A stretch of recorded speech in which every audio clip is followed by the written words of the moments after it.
So first of all, Commissioner Margaret Anderson Kelleher, just to give you a little background, she started as commissioner in 2019, appointed by Governor Tim Walz. Prior to that, she served as the executive director for the Minnesota High Tech Association. And prior to that, she served as House Speaker, the Minnesota House of Representatives. And she was the speaker in 2008 when we were able to pass a major transportation funding bill with an override of the governor's veto. So that was a very big moment, and her leadership was really important for that. And then, as many of you know, Charlie Zelli, he was MnDOT commissioner and now is chair of the Metropolitan Council.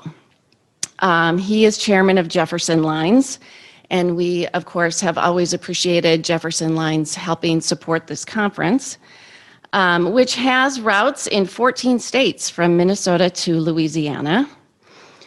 He has served as board member of AASHTO's and executive committee and was chair of the Public Transportation Council.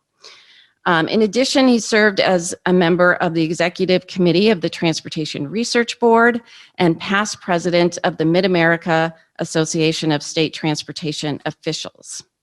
He has been recognized for his work in transportation policy as a recipient of the George Rucker Award from the Community Transportation Association in 2009, and the Ray L. Lapagard Distinguished Service Award from the Center for Transportation Studies at the University of Minnesota. So let's welcome the Commissioner and Met Council Chair, and thank you so much for being here today. Well, good morning, everyone. I didn't mic check ahead of time. Charlie, can you hear me? Yes, Margaret. I can. You sound great. Excellent. Thanks. Well, Margaret, first of all, thank you so much. And thank you to all of you for gathering both in person and virtually. I know that this is a very different experience than our previous times together, but hopefully we can make it a little bit fun and also, share with you both of our perspectives, since both Charlie and I and our agencies share responsibility for public transportation in the state of Minnesota. So I have a presentation. I'm going to switch over here and share my screen in just a moment, which will be a moment where we will all hold our breath and make sure I do it correctly. And then I know that I'll be turning it to Charlie, and I think we're going to be doing questions towards the end, but I will try to monitor the chat as well. I think we're doing all those things that people say over and over again, like don't do more than one thing at once, but now we're going to try to do 3 things at once. So hang on, everybody. Here we go. I'm gonna see if we first can get the slides up, and I'm curious if you are seeing, and maybe somebody in the room can give me the thumbs up, a nice Heartland Express bus on the screen. Is that what you're seeing? It's coming up great, Margaret. Okay, excellent. It's just very, I actually teach one course at the University of Minnesota at the Humphrey School, and it has been a real learning experience to transfer over to the online method of teaching. So I have a little experience sharing my screen right now. Well, again, I just want to thank Margaret and everyone at the conference. I do want to thank the sponsors. When I was running an association, that sponsorship is so important to be able to cover the cost of many things. Usually when we're gathering in person, it includes, it helps defray some costs, but here I'm sure that a lot of the technology is what we are paying for today. So thanks to those sponsors. I also want to thank all the MnDOTers who are with us today. I know there's a number of folks from the transit office with us, and so I want to thank them for their work. So, the story of this year is multiple stories, but none as big in terms of the public transit world as the COVID impact, and how COVID has been impacting Minnesotans' ability to travel, and particularly right away, I think it was determined that public transportation and needed to respond in some different ways, certainly in those early weeks of COVID. And, you know, I'm excited to say that I am so impressed by the creativity of people to figure out what they needed to do and what was the greatest need at the time. And so I'm going to talk a little bit about how COVID has impacted travel, how these adaptations in rural Minnesota have changed over this period of time. Let's see, I'm going to hope that when I do this, I got to go over. Sorry, running my slides though, maybe. I just went through this, except I want to just say that we will talk a little bit about, and I hope you have some observations and questions, and maybe being able to speak about this issue of the return of transit in a new way, and you know how we are planning for that. So I want to first say that in January and February of this year, the 41 Greater Minnesota public transit systems provided nearly 2 million rides. Since March, a little over 2 million rides have been provided. That's 2 million rides in 2 months compared to 2 million rides since the start of the COVID-19 pandemic. So that's about 4 million rides taken so far this year compared to 2019, when the system had 11.5 million public transit rides in Greater Minnesota. It's just stunning, the change that has happened.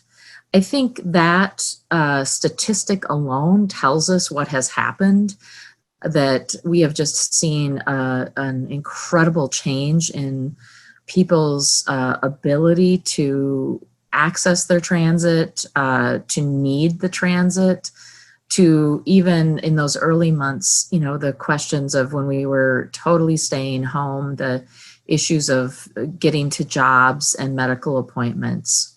So when those riders stopped riding, some systems reduced or eliminated routes right away. Others suspended service altogether because the ridership disappeared overnight. And even when the CARES Act provided for free or reduced rides, we saw rider behavior that was different. Traffic volumes have also changed quite a bit in Greater Minnesota roads. Early on, in particular when we had the stay-at-home order, the statewide travel was down 50%. In September, we saw traffic volumes that were increasing within about 5% of normal across the state. And this is leading to more people driving their own cars. And in fact, we also have some evidence from car sales that the demand for used cars has gone up a lot. Folks are still hesitant to get back into transit. And then we also have the other side of this, which is that we have seen some losses from gas tax and registration tax early on.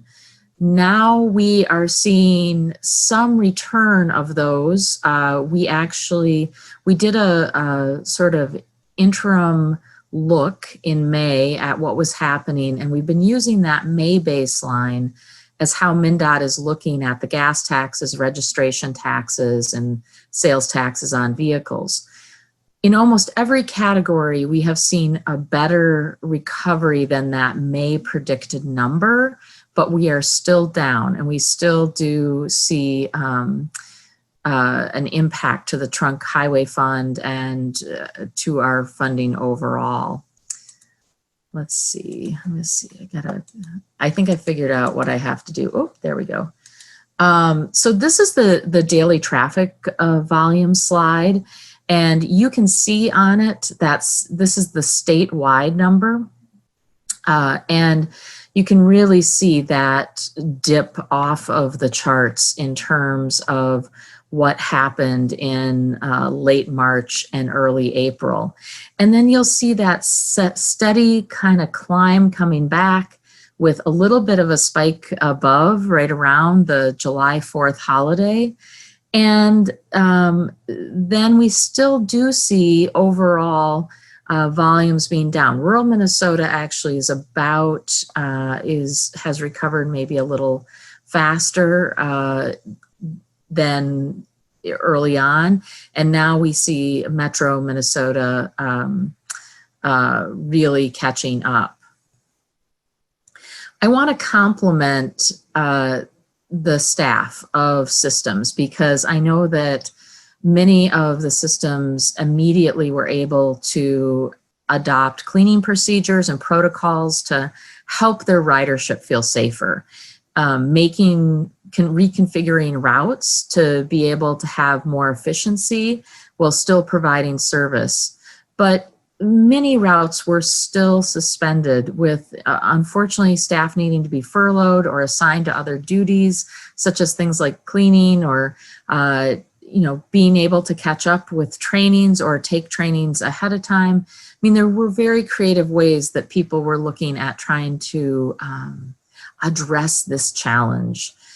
So transit operations were significantly affected due to increased bus and facility cleanings, reconfigurations of drivers' cabs, and shifts in rider policies, including the number of riders per bus, face covering requirements, health screenings, and in urban and college towns, additional buses were put on to serve some of the same routes due to social distancing concerns, especially places that have a college or university.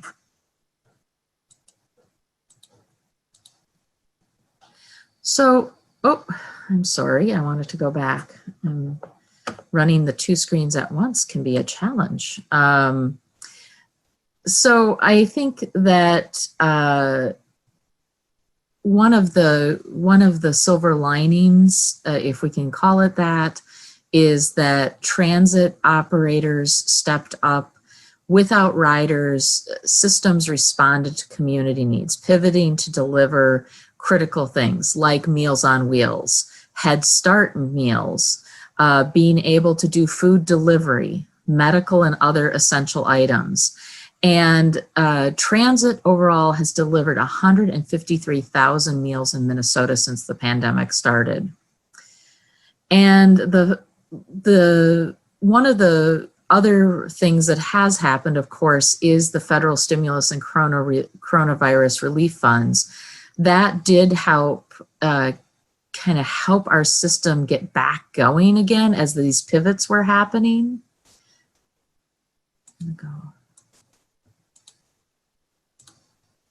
So the effect of this was that MnDOT's Office of Transit and Active Transportation received about $750,000 for positive client transportation in greater Minnesota. It's such a mouthful, but really, what it is from Corona relief funds is really the service to provide medical transportation to people who need it, who are COVID positive or symptomatic, really putting our transit systems at the center of the pandemic in terms of transportation.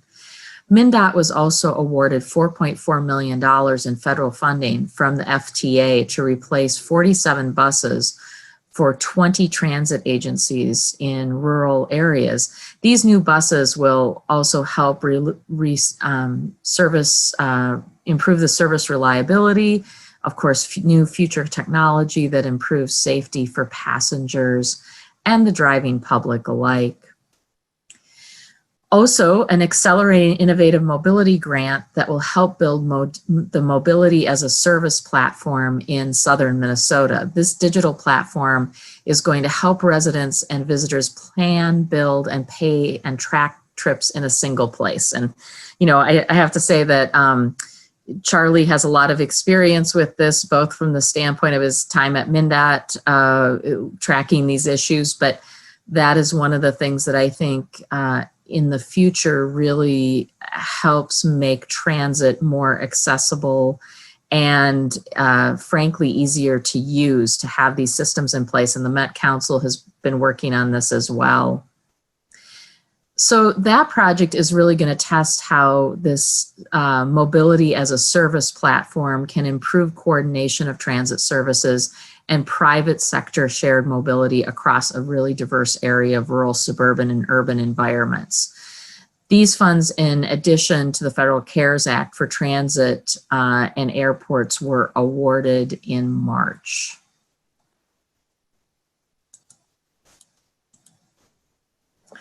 So the CARES Act gave the FTA administration funding to allow for transit systems to also operate adjusted services. Greater Minnesota Transit systems received $54 million, and transit systems in the urban area with populations greater than 50,000 people received $27 million.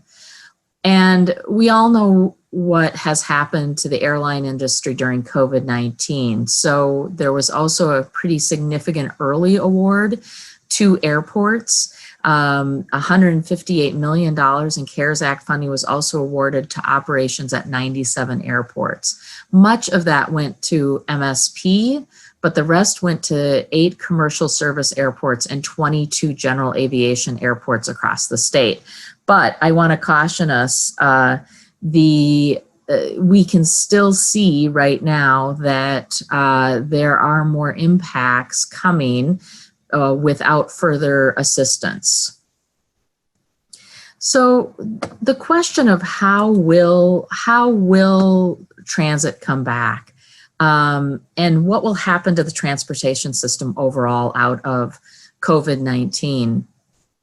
This is, I think, my crystal ball is broken. It has been for a number of years. And so I think we can do our best to kind of start to anticipate, but we know we're going to be guessing for a little bit here. The slow return of riders on public transit and revenue declines are causing really this big unknown of what's going to happen next. And the recovery seems to be moving slower at this point, continues to be challenging, but it also gives us an opportunity to engage with customers and future customers about what they want. The funding from various federal sources are going to really help transit systems in Greater Minnesota do some innovative things to recover their losses, building up the fleet and adding improved technology and gaining back the trust of riders.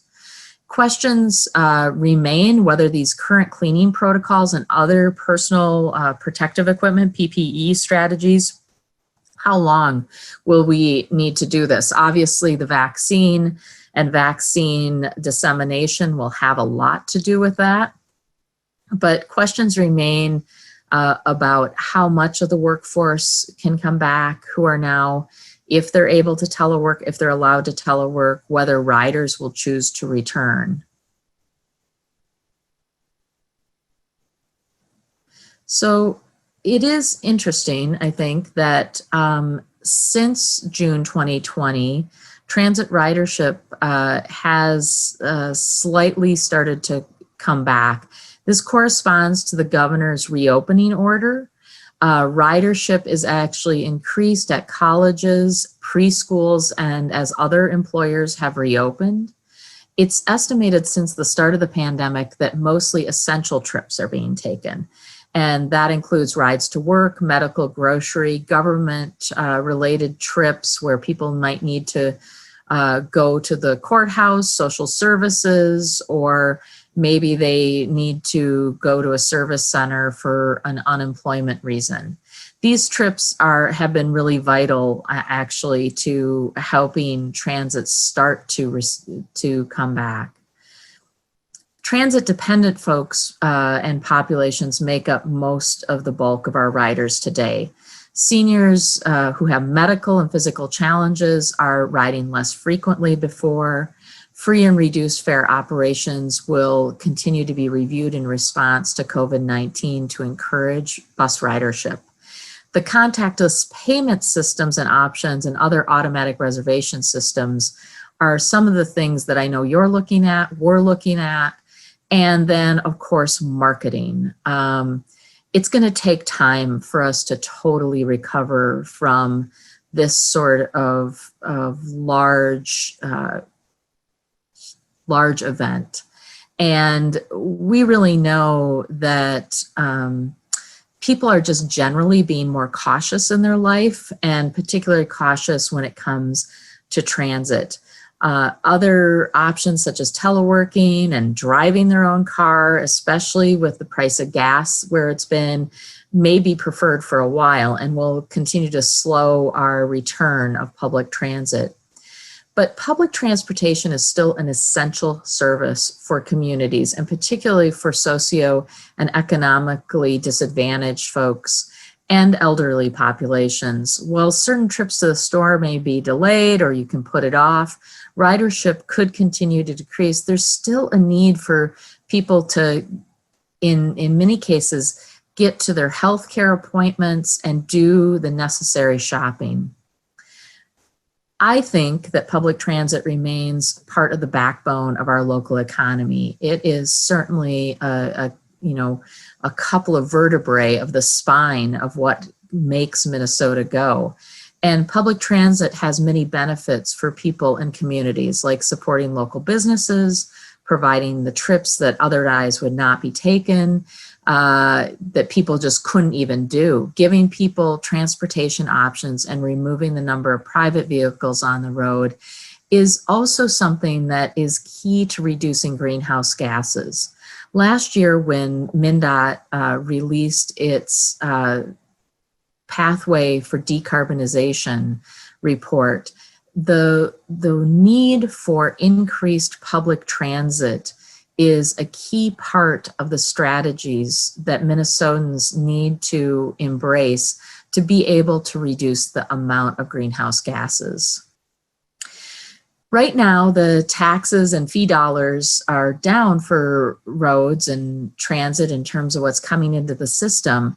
But I do want to tell you that at MnDOT, we have been able, and partly because of good leadership from people like Charlie and many people before both of us, we had really good fiscal management policies in place. And what that meant is that from a MnDOT road building standpoint and repair standpoint this year, which benefits everyone, we were able to maintain our full schedule without any delay. And I will tell you that's not the case across the country. Many of my colleagues were canceling bid lettings, they were canceling projects, delaying them. And so we know that our transportation workers, whether you're a maintenance and operation person at MnDOT, whether you are a driver for the Heartland Express, whether you are a Metro Transit driver or operator, we know that you are essential to what is happening out there across our state. We still predict that between 2019 and 2030, the need for transit will grow from 15 million to 20 million passenger trips per year. 2020 is a setback year, but we know that making sure our transit systems are trusted, safe, and reliable and an affordable way to travel is going to be critical for the future of public transit to adapt and change. So I am going to stop there, and I want to thank you for listening this morning. I am going to hopefully bring up and stop sharing my slides so Charlie can share his slides. Hi, Charlie. I think I'm Hello, supposed Margaret. to introduce you. So let me just say, there is not, it is such a delight to have Charlie as the chair of the Metropolitan Council. He often gets to say this about me, but I'll say it this time. We've known each other for a long time. back when I was in the House of Representatives, I got to call Charlie one of my constituents, and he was a Yes. very active constituent. He worked on a number of issues. In fact, he and a number of his colleagues through Greater MSP and the Itasca Project played a key role, I guess it was more Itasca Project then, a key Yeah. role in the transportation bill of 2008. And I think it's important for maybe people to hear just this little piece, Charlie, that I think the Itasca Project leadership, along with a small group of legislators, probably was meeting 2 years out of 2008, working on building relationships, working on building consensus about what we needed in a future transportation funding bill.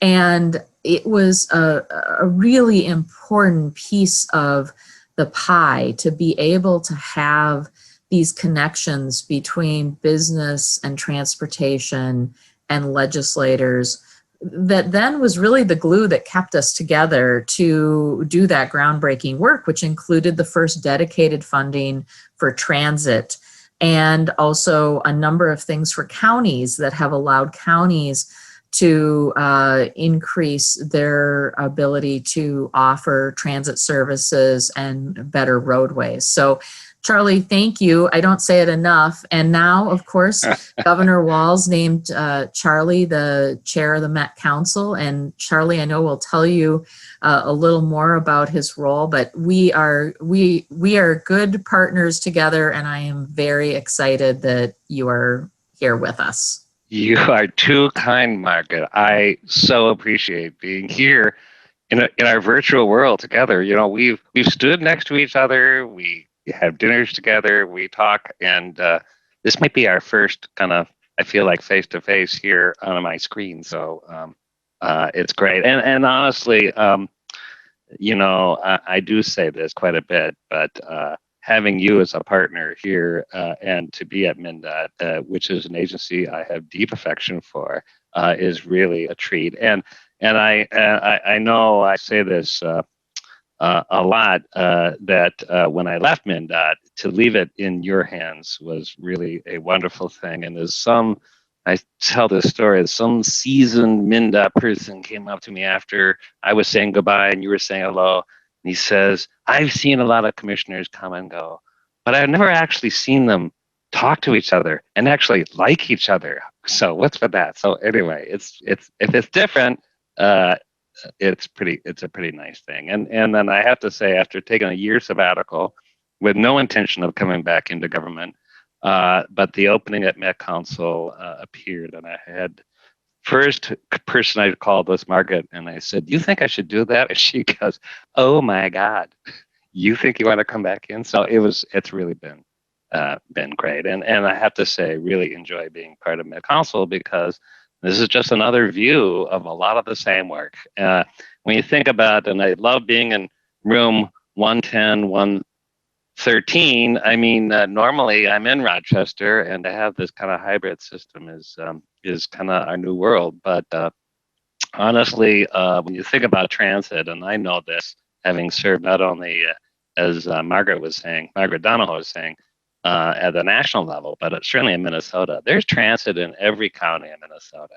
And it is an interconnected system with roads and bridges, with the new mobility as we think about it. So to be at Met Council, which is really about the 7 counties, or 13 counties, if you think about our statistical area of the metro, it is where a lot of concentrated transit is. But it is every bit as much integrated with all of the MnDOT transit, the Office of Transit, when you consider the other regions. So I'm going to try to share my screen now. We'll see if this works. Oh my gosh.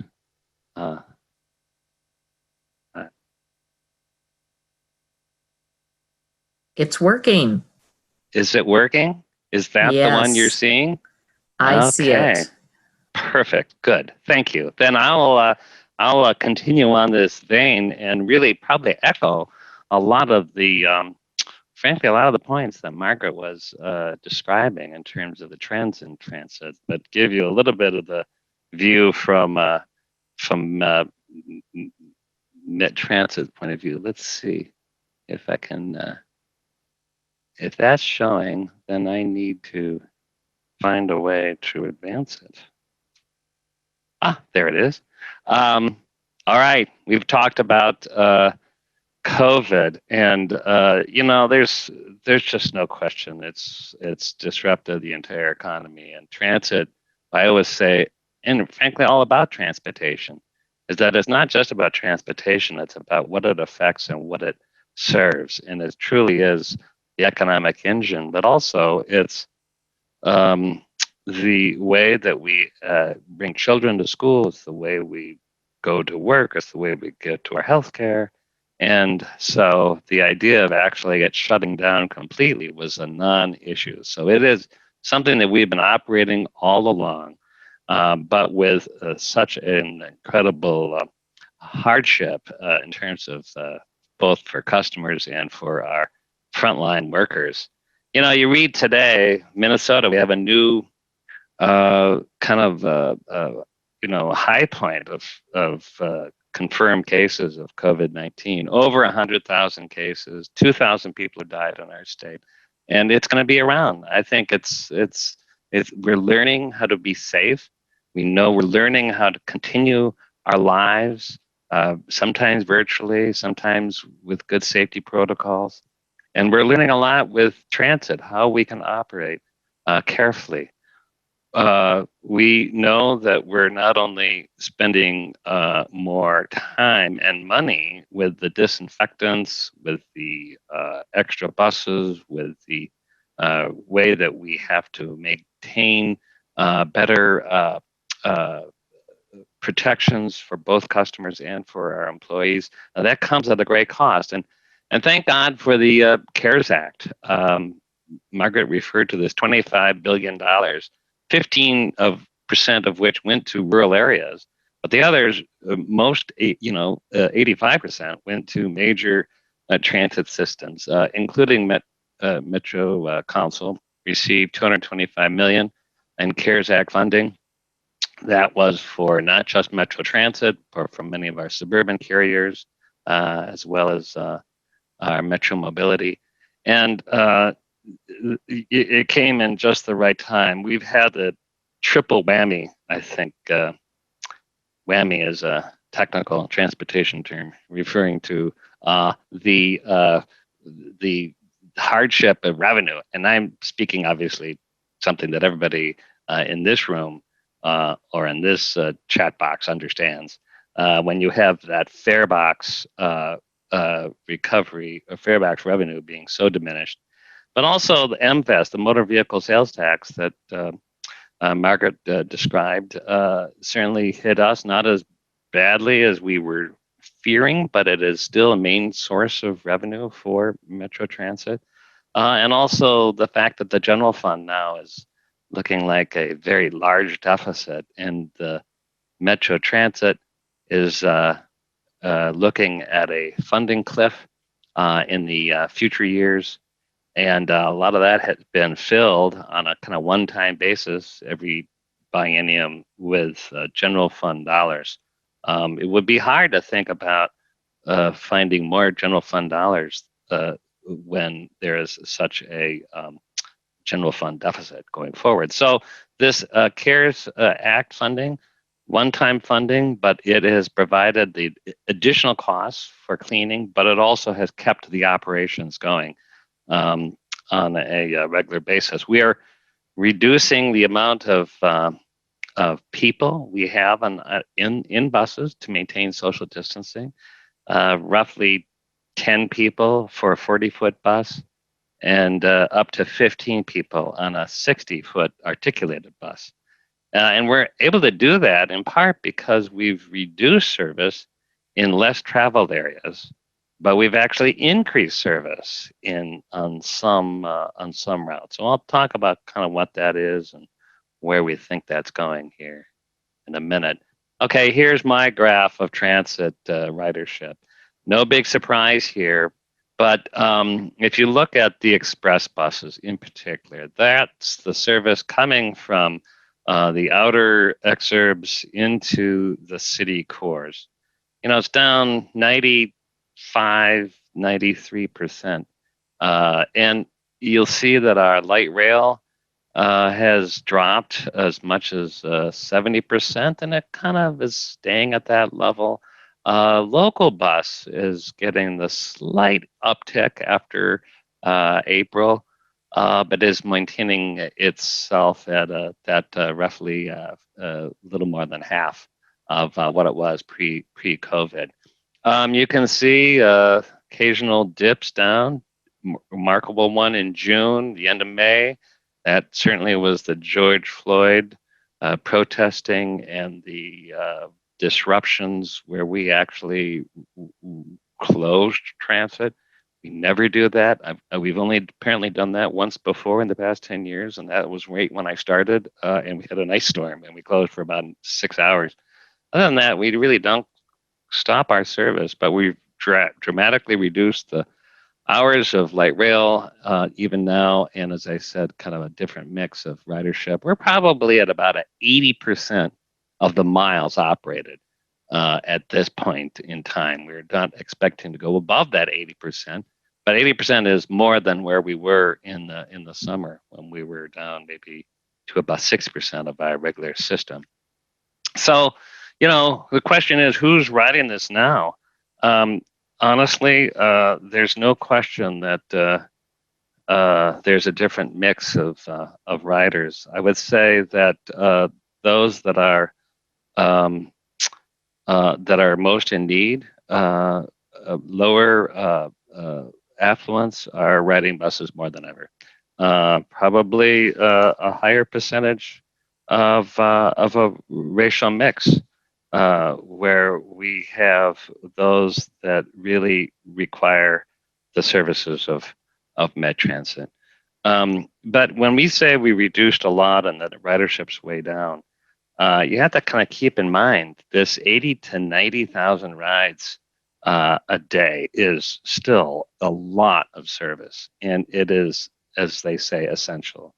And there's some routes, Route 5, that's Emerson Avenue, Fremont, Chicago, in Minneapolis. We've provided over 1 million rides since mid-March. And so that is, if anything, at its regular level, maybe even more. And we've actually added service to Route 5. That's probably our busiest route.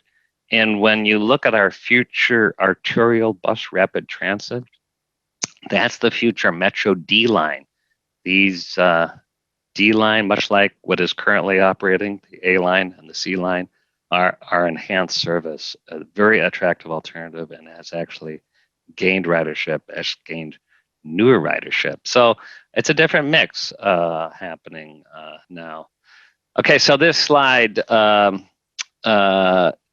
essential travel only. This just strikes stakes to the heart of a bus person like myself. I can't believe that we're not advertising for riders. We're actually telling people not to ride. We've actually shifted, and I've promised our marketing director that I would point out that we are not discouraging ridership, but we've dropped this essential travel only.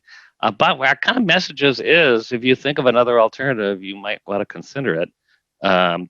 That we want to maintain the social distancing. We want to keep the service at a point where people are safe. And I might point out that actually riding a bus or a light rail train is actually now, more studies have shown, probably safer than many people have thought originally. And of course, I'm a big follower of Dr. Fauci. But some New York Times studies have shown the amount of air exchanging in a light rail car is maybe 15 to 16 times an hour, where at a local restaurant it's only maybe 4 or 5 times an hour. That you can be in a distance in a light rail car, you have a mask, there's good air exchange, and people aren't talking or singing in your face, so hopefully. And so I think actually we're finding more people finding it an appropriate alternative. So it is much like Greater Minnesota Rural Transit. We have some smaller vehicles, particularly our Metro Mobility. The mighty Metro Mobility has done so much more than just its normal mission. Our Metropolitan Transportation Services Division at Met Council operates both dial-a-ride programs and the Metro Mobility Service. And this is for those that can't use transit either because they don't live near a service or they have a disability. But during this period of time, that normal ridership really dropped down. I say dial-a-ride is maybe 50% of its regular ridership, and the Metro Mobility Service was even less. So we had existing capacity and buses and drivers. So we did a lot what they're doing at Faribault. We started helping people go to the grocery store at first. Then we started actually delivering groceries for grocery stores to those that had trouble getting to the grocery stores. So, and that was a great benefit for those that couldn't afford the Uber Eats or Instacart, but we essentially did that service. And frankly, it was easier and better and more efficient for us because the time it takes to take somebody to the grocery store, go shopping, and come back, we can just do it ourselves at a less and more efficiently. We also really help deliver food from food shelves. 650 food shelf deliveries per week. We started opening up capacity for essential workers in health and health care institutions. Anybody who had who was a healthcare worker, who had an ID as a healthcare worker, we offered free trips and in a safe way where they'd be in there in the van, in the bus by themselves. We have been providing over 5,000 trips for healthcare workers every week during the past number of months. So this is an interesting graph. You could probably stare at this forever. It's a little confusing, but I want to focus on just a couple of things on this about kind of where we are going after the pandemic, where we were before. You'll see this telecommuting bar. This is the gray area.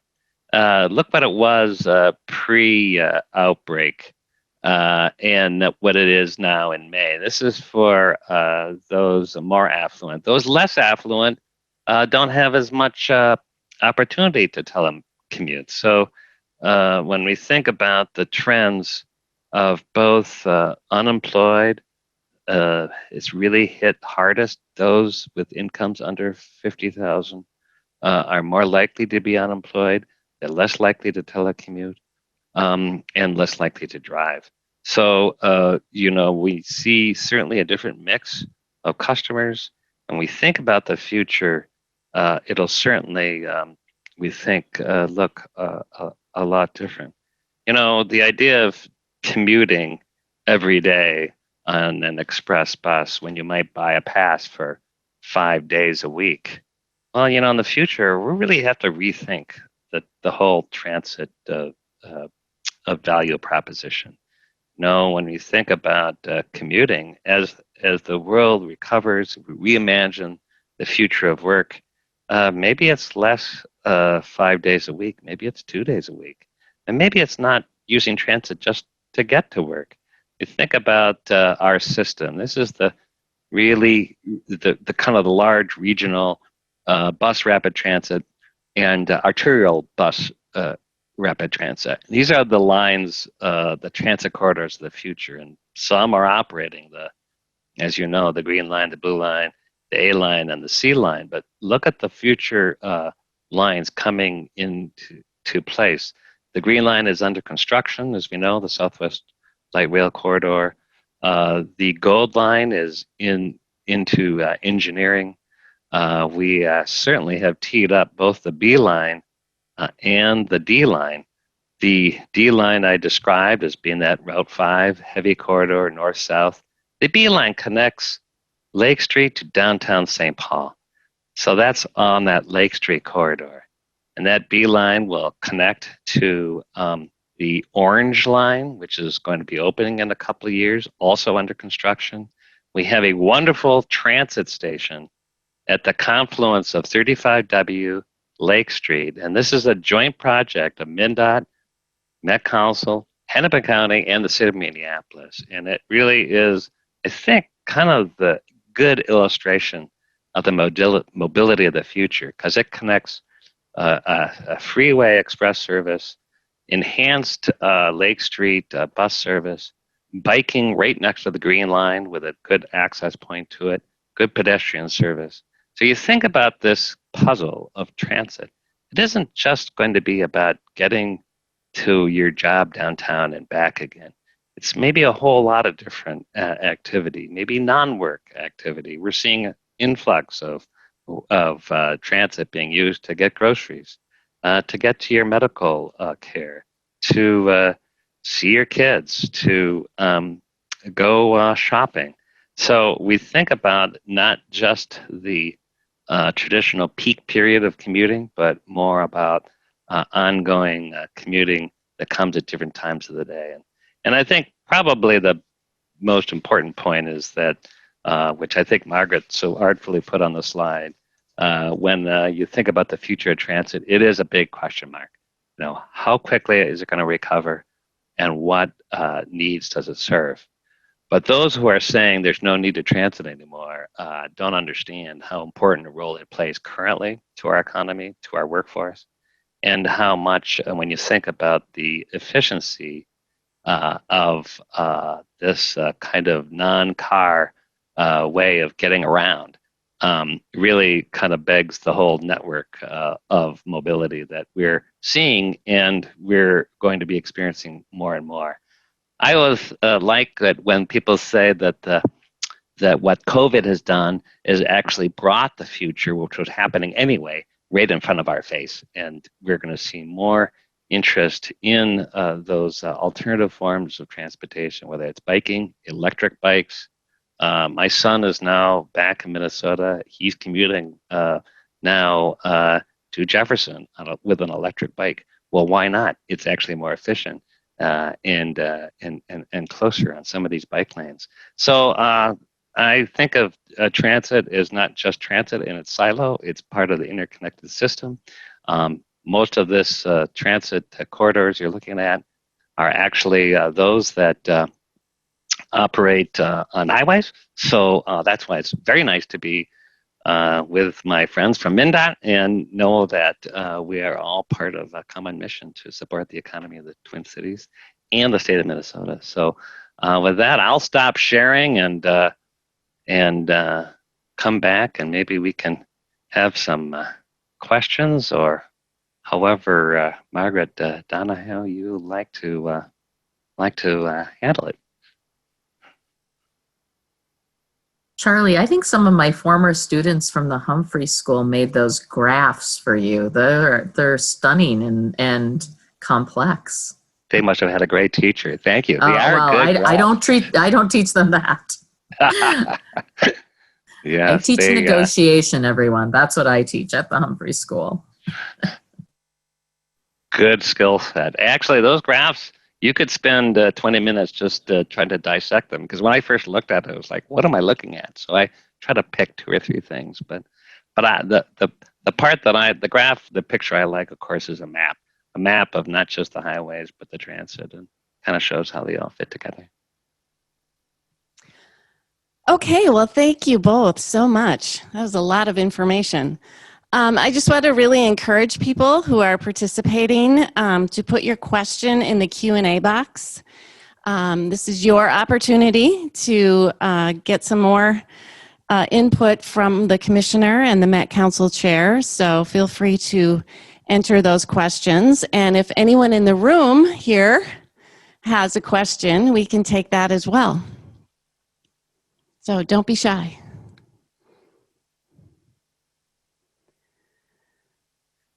We can see you all. We're going to call on people we know.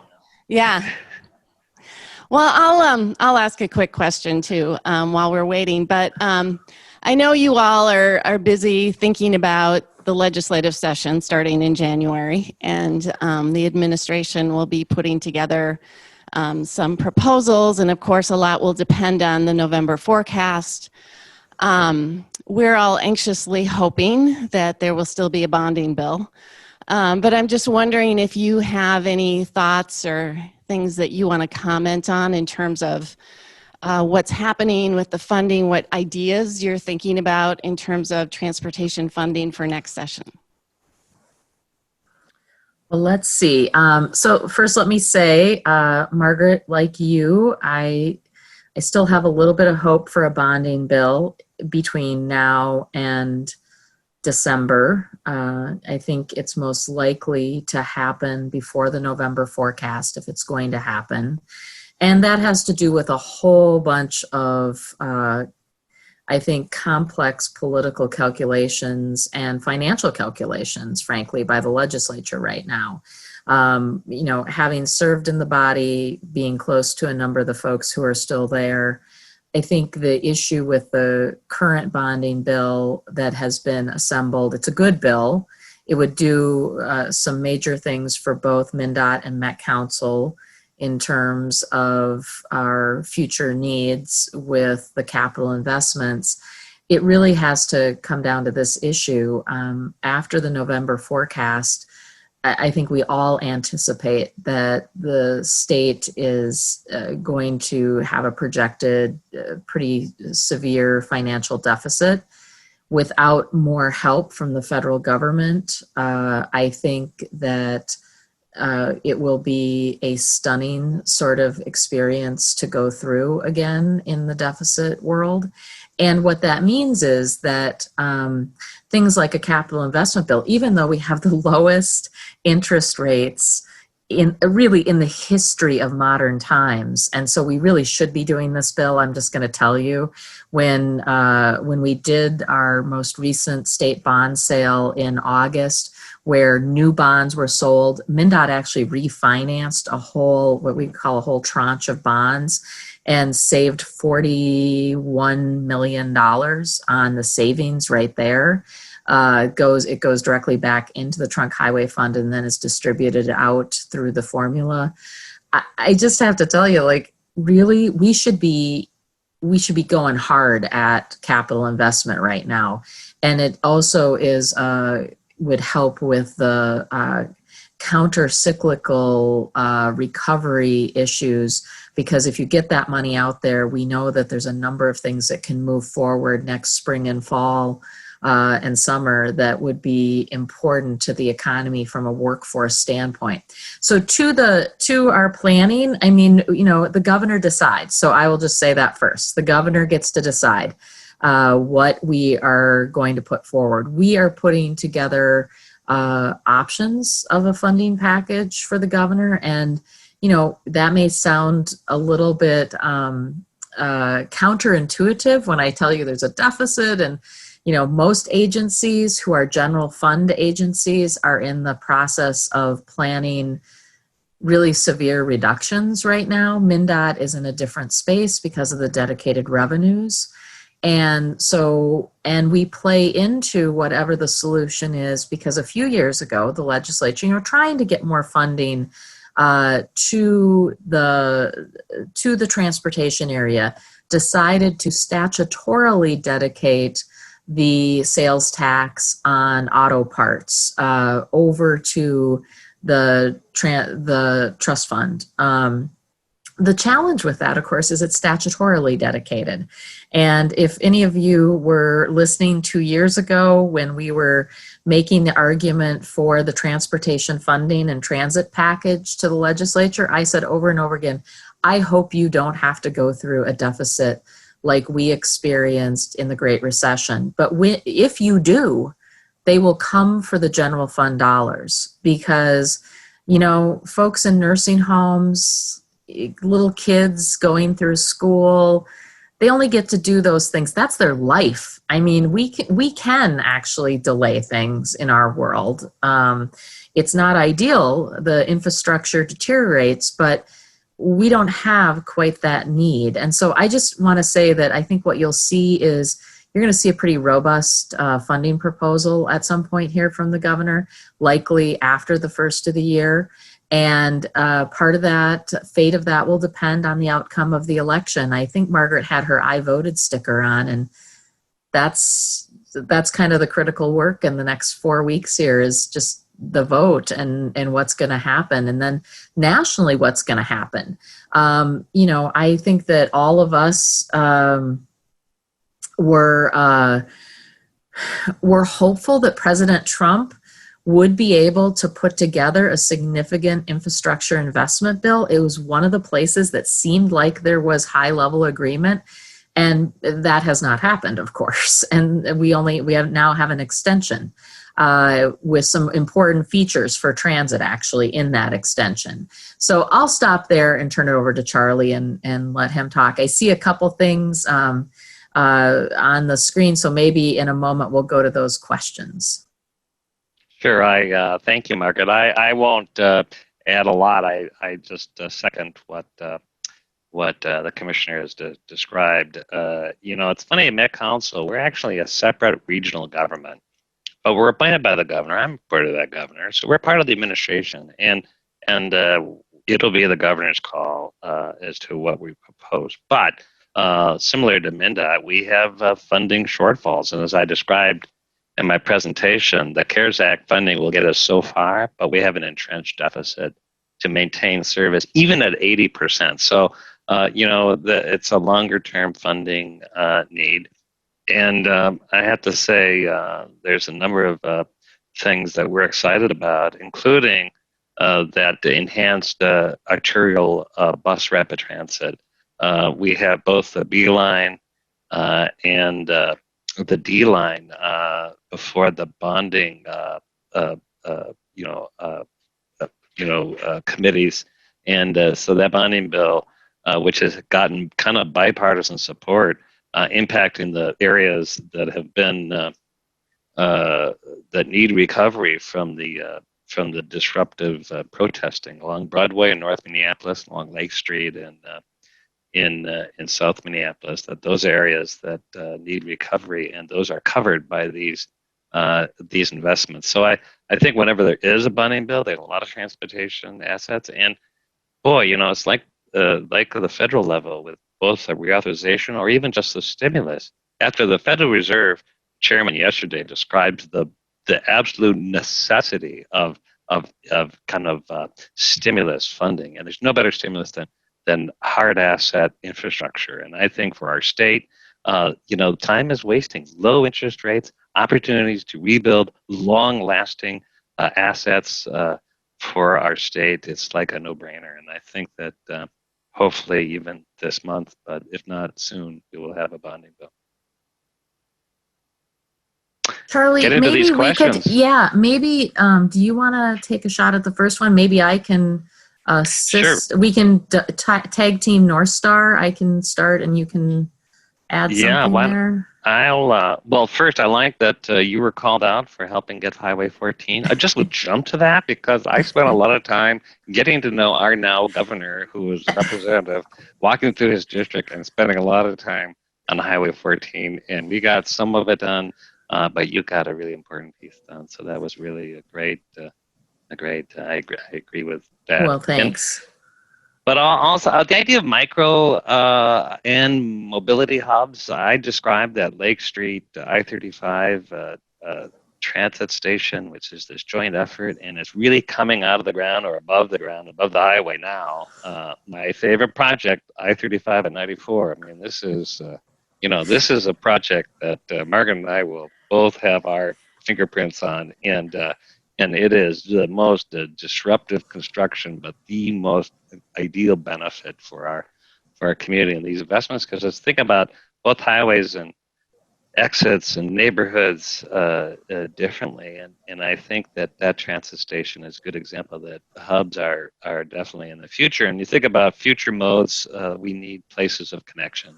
And Margaret, I didn't go on to it, but you mentioned the digital connection, this idea of wayfinding that is actually on your phone. It doesn't even have to be on your phone. It could be on a kiosk. It could be a number of ways where technology, in terms of stitching together trips that go from one bus to the next bus, or one bike to the next car ride. I mean, the fact that trips are always involve transfers and how technology helps do that, and that there's actually placemaking involved. And I love being part of Met Council now because we actually have community development and placemaking and research as part of what we do, part of what we think about in terms of how we can help climate, how we can help livability, and how we can help prosperity all, and absolutely addressing equity. So all those four pieces are our highest imperatives, and transportation kind of is part of all that. So I could go on. I'll stop, but yes, I think there's a future. So I will concur with that. And I want to say that I think a big piece of that is the final mile or half mile of people's trip. That's so important that, often people can get close, but they need to have some options with a micro hub that might have other options available to it and may help them. And if we have those micro hubs identified, in communities, I think it can really help address the issues that people often have about that final quarter, half, full mile to their home or work. I do see Tori Nill, our director of the office, is on. Hi, Tori. I'm glad you're here. So I hope that we're going to call that we have answered that live. On North Star, we're going to answer this one live too. This is a challenging issue because in the time of COVID, North Star has had one of the biggest impacts in ridership, and certainly, MnDOT, we have a shared responsibility on this line in terms of planning, and but Met Council runs the line, and so Charlie can talk a little bit more about that. I will say that the thing we cannot lose sight of, and this is always hard, is that there will be a future after COVID. And that corridor, what I call the 94 corridor up towards St. Cloud, has been one of the fastest growing corridors in the metro area. And I really do believe that there is a future for the North Star line in that. Now, do we have to maybe reimagine a little bit of that? Some of you know that MnDOT was requested by statute to do a study of the continuation to St. Cloud. There's no doubt in my mind, and I worked on this issue when I was in the legislature, that a full route up to St. Cloud for passenger rail does change how much people are using the line and what they're using it for. And so I think we have to really both keep our eye on the near term, and maybe Charlie can talk about the near term, and we have to continue to look at the future.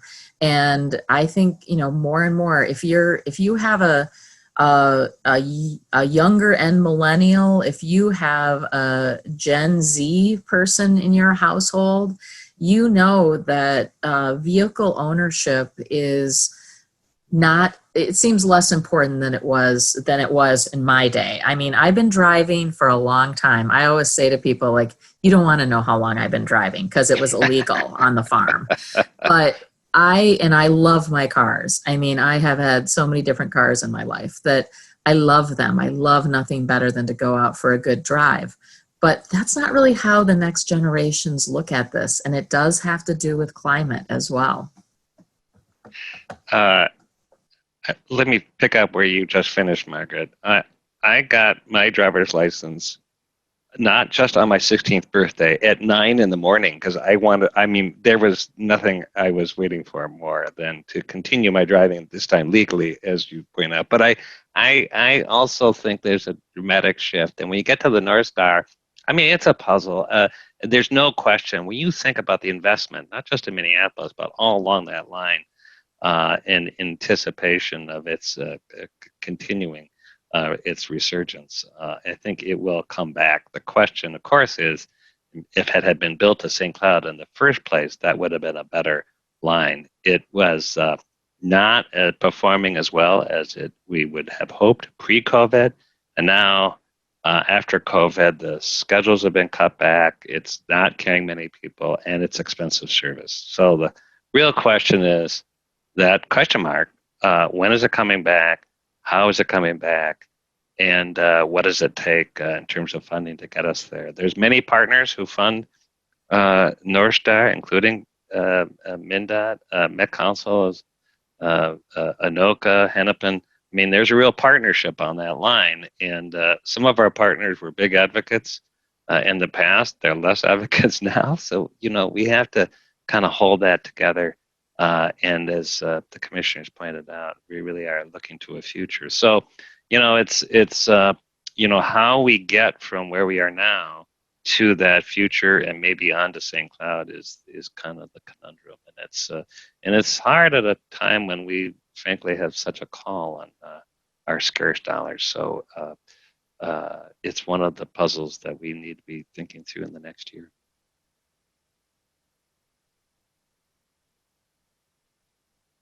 So it looks like the question from Alan, what do you think the future delivery of items, food, etc., instead of people, and how might that move forward, or will that be temporary based on the COVID situation?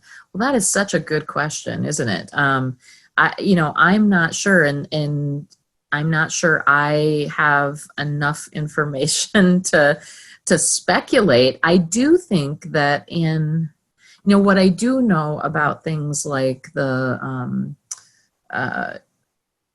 it's going to be a balance, right, between places where there is a robust set of options to get delivery of items. If you live in the metropolitan area, you have a number of things you can choose from.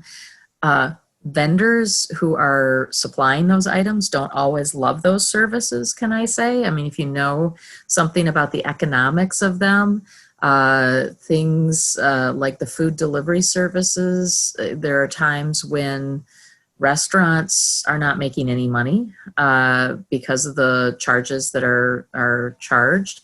I think you're asking maybe a little more about things like, food and medicines in other areas. Could I see a future that that Greater Minnesota Transit providers are maybe doing both, right? That could be very interesting. I think in the rural areas, there's an opportunity for the Office of Transit and active transportation. But I think that in the urban areas, there really is a view of not just tracking people, but freight. And it's, again, that last mile issue. We're certainly seeing an influx during COVID of a lot of blue Amazon Prime trucks. Well, if Jeff Bezos has his vision, there's a truck coming into your house several times a day. Well, I'm not sure that that's really sustainable. So we're finding places like Walgreens partnering with FedEx to get that delivery of packages. There's little hubs. There's ways that bike paths. I've seen electric freighter bikes now being developed where they're actually riding electric little bikes with little trailers that are delivering packages. We're going to see more innovation, and we'll see ways to do more home delivery. And I think it's definitely never going away. It was already there before, but will it be the fact that people just live hermetically sealed in our houses? No, I really don't think that's true. Look at the amount of we do a lot of Met Council with parks. The amount of people in our regional parks is just through the roof. And actually, talking to our DNR up here, we have a huge attendance in Greater Minnesota parks. So, people like to be outdoors. They like to be active. So I don't think that it's necessarily going to be replacing people with transportation. It's going to be a mix of both. But it's really important to consider the packages in addition to people as part of the mobility, and the idea of hubs is also part of that mix. I'll add one more thing to this that MnDOT is working on, and that is we are starting work on a future of air mobility, some strategic planning. And I mention this because I think that there may be a middle phase where things like our transit system may be used for some of these critical deliveries, especially in a time of crisis. However, the future is also about drone delivery and even people transport in not necessarily a drone, but an air hub. And there, I mean, you may think I'm talking about something that is very Jetson, but there is a lot of work going on in the current vehicle car industry on what these things might look like. Think about it as an air taxi coming in and out of different locations. But I've got a spot on my lawn all laid out. It's ready for my drone. Well, Charlie, it's the great part of living across the street from one of these great parks you were talking about for me is that, there's a lot of space right there. I can get to your house in 30 seconds. I'm kidding. Okay, are there any questions in the room? Yes, we have a question.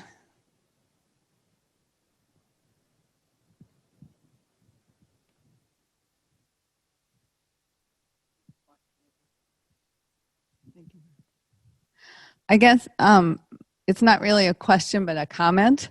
I'm Kathleen Amick. I'm with United Community Action Partnership, and we cover 8 counties in Southwest Minnesota, some very, very extreme rural counties. And I want to thank both you, Chairman Zelli and Commissioner Kelleher, for all your great work on getting the funding, the dedicated funding. I lived through that time. I've been with transit for a little over 25 years, so I understand the funding swings, been through the state shutdowns, all that kind of stuff. So I guess, and that's kind of part of my comment. I heard that your crystal ball is broken, but I also know that there is a saying that history repeats itself. But as we go and sometimes repeat history, we come out a little stronger and maybe sometimes faster because what we've learned in the past. And many of the greater Minnesota rural systems really rely heavily on what they gain in their fares from their passengers. And so, going through the COVID and the reduction of passengers and, worried about the funding coming up and being able, if we can recover, especially even with the funding and the bonding bill and things like that. I remember a time when, funding got tight and we had to decide, are we going to send our bus for those 2 people out in those very extreme rural areas when we could be providing more trips in our more populated areas where we could do 10 or 15 during that same time.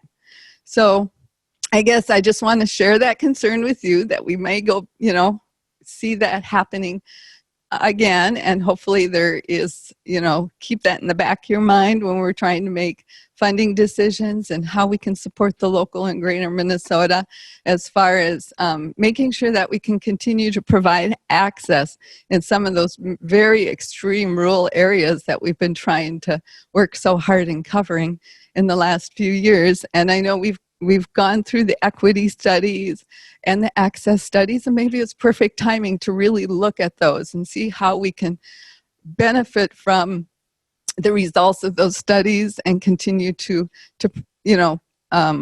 support extreme rural areas. I'm watching Charlie climb up on something and it's making me nervous from a risk management standpoint. So, okay. Thanks for that question. It's a great, great question. And I think that we know that what you're saying is true in terms of what the pressures become.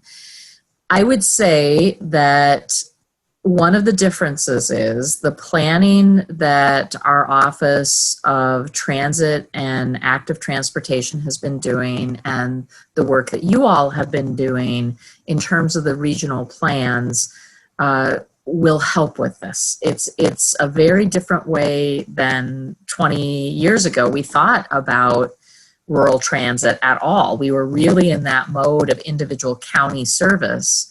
And now I think what you're doing is that much more holistic look at how do we deliver this service overall. I think that one of the things that during a budget crisis you have to be careful about and is, you know, preserving your infrastructure so that you when you can return or when you can come back with even more service, you're all ready to go. And so that, I think, is one of the key pieces of this. It's hard to know right now whether that's going to be asked of you in terms of, you know, those very difficult questions about very remote rural riders. I know exactly what you're talking about. I mean, I think your region of the state has 2 or 3 counties that now have under 5,000 people as residents. And so that makes it, and has a big geographic area to cover. And so that is going to be a challenge. But equity is important and one of the things that, you know, we have a real commitment to in this administration is the equity lens that looks at racial equity and how we're doing in racial equity, but also in equity of geography and resources. And so this will be a key point that we will be pushing on in terms of making sure that, you know, fair is a subjective term, but how fair are some of the things that will be proposed in the next legislative session to help Minnesotans wherever they live. And I'll just wind broadband into this because broadband is going to be critical for connected and automated vehicles, which may play a part someday in transit delivery as well in terms of safety and all sorts of things. And one of the things that we didn't talk about in the beginning is I chaired Governor Dayton's broadband task force for 8 years. Lots of times I would bug Charlie about getting him more involved in it from a transportation standpoint. So I have been having a really important set of conversations with my colleagues across the administration about broadband. And we at MnDOT are actively engaged in figuring out even some better ways to deliver broadband. What are the things that government can do to help deploy broadband across rural Minnesota? And MnDOT plays a role in that with, you know, dig once policies and right away. And frankly, for those of you who follow railroads, I think I gave the railroads a heart attack in terms of, you know, we need to discuss this issue. Rail crossings are critical for broadband. And so I'll stop there. I kind of wrapped 2 answers into one, and I know you asked me about books. So now that Charlie's climbed up on his bookshelf, I'm curious what he's going to say. Well, I also want to point out you've been chairing the broadband for Governor Dayton, but you are now chairing the Automated Vehicle Advisory Committee, which is also part of this whole mix of the future of mobility and technology, and broadband is a piece of that. This is just for Amber, my friend. You know, all right, this is Tom Vanderbilt's Traffic. Probably people have seen that or heard it. I think it's a great book. I don't know if it's my favorite. It certainly is one of the, it's way up there. But I'm saying this for Amber in part. She'll like that she'll know that I met Tom on an AASHTO bike ride. And I was this really nice guy. I didn't know what his name was. And I'm riding along and I said, God, what you're talking about reminds me of this book I read. And it's so fabulous. You know, I went on. And he goes, well, I'm glad you like it. I'm Tom Vanderbilt. You know, I wrote the book. So anyway, I got a chance to meet him on a bike ride. But it is interesting because it's more about the psychology of how people drive and traffic, which is always interesting because everybody's a little bit different when they get into a car. Good morning, Margaret and Charlie. My name is Ryan Daniel. Good to see you virtually. I'm the CEO of St. Cloud Metrobus. I just have one question for both of you. Can you talk a little bit about the Blue Ribbon Panel Commission on the Met Transit, on the Metropolitan Council governance, And how does that affect the suburban transit providers if it does? Just like to have a quick 2-minute or 5-minute discussion on that. Thank you. Thanks, Ryan. What Ryan is referring to is the Blue Ribbon Committee formed by Governor Walz to look at the governance models of Metropolitan Council, which does more than just transportation. Obviously, we do wastewater, we do a lot of work on housing and community development, parks, but there has seems a perennial conversation about the governance model of Met Transit because they're appointed by a governor. We have taxing authority. We can issue bonds. We are the metropolitan planning organization for the metro area. And it is one that has been reviewed a number of times. In fact, it has been reviewed by the U.S. government, and it has always passed muster. I think the governor believes that by actually having a very nonpartisan, led by a Republican committee, look at this now, rather than wait till the legislature when you're in the middle of a funding debate, to at least, in a sense, kind of inoculate the concern. Not that there couldn't be tweaks or improvements, because if there is, let's just do that. Let's not wait till a stressful time and truly keep it nonpartisan. The Metro Council, I believe, serves such an important role, and I think that the governor really has faith in it. But and I, for one, have been totally open to, like, we have nothing to hide. Let's make sure we're truly looking at the value in how the governance model, if it could be amended, tweaked. Let's get people who really know the Met Council, have had different backgrounds. We had former administrators, we have business people, we have former chairs, we have chambers, we have legislators, we have county commissioners. You know, I think they'll probably come with a set of recommendations and thoughts, not just one blueprint. And frankly, I am not fearful that we're going to lose the value that Met Council provides because, frankly, it's too valuable. So I trust this group of Blue Ribbon, kind of committee members to be able to take the hard look, get it out ahead of a debate rather than kind of trying to do it in the heat of the moment. Charlie, that was a great choice of a book. I'm going to tell you a couple of things. So not so much, I have a lot of history sitting behind me, which is in my household something we value a lot, reading about history, the Minnesota 150 book, the Places of Betsy, Tacy, and Tib, books I read in my childhood. So that tells you kind of where that is. I'm going to give you two recommendations that I have read this year. I read Melvin Carter Jr.'s. Okay, so this is Mayor's father. I've read the Mayor's father, Yeah. Diesel Heart, an autobiography, and it does have a transportation connection because he talks about Rondo a lot, growing up in the Rondo neighborhood, the fabric of Rondo, and of course we still continue our work on the Rethinking I-94 project in terms of community. So that's one. I have actually read a lot this year. That's one of my silver linings of COVID, is that at this point, I think I've read something like 32 books. They're not all tomes. Some of them are mysteries and other things, but I've read a lot of books.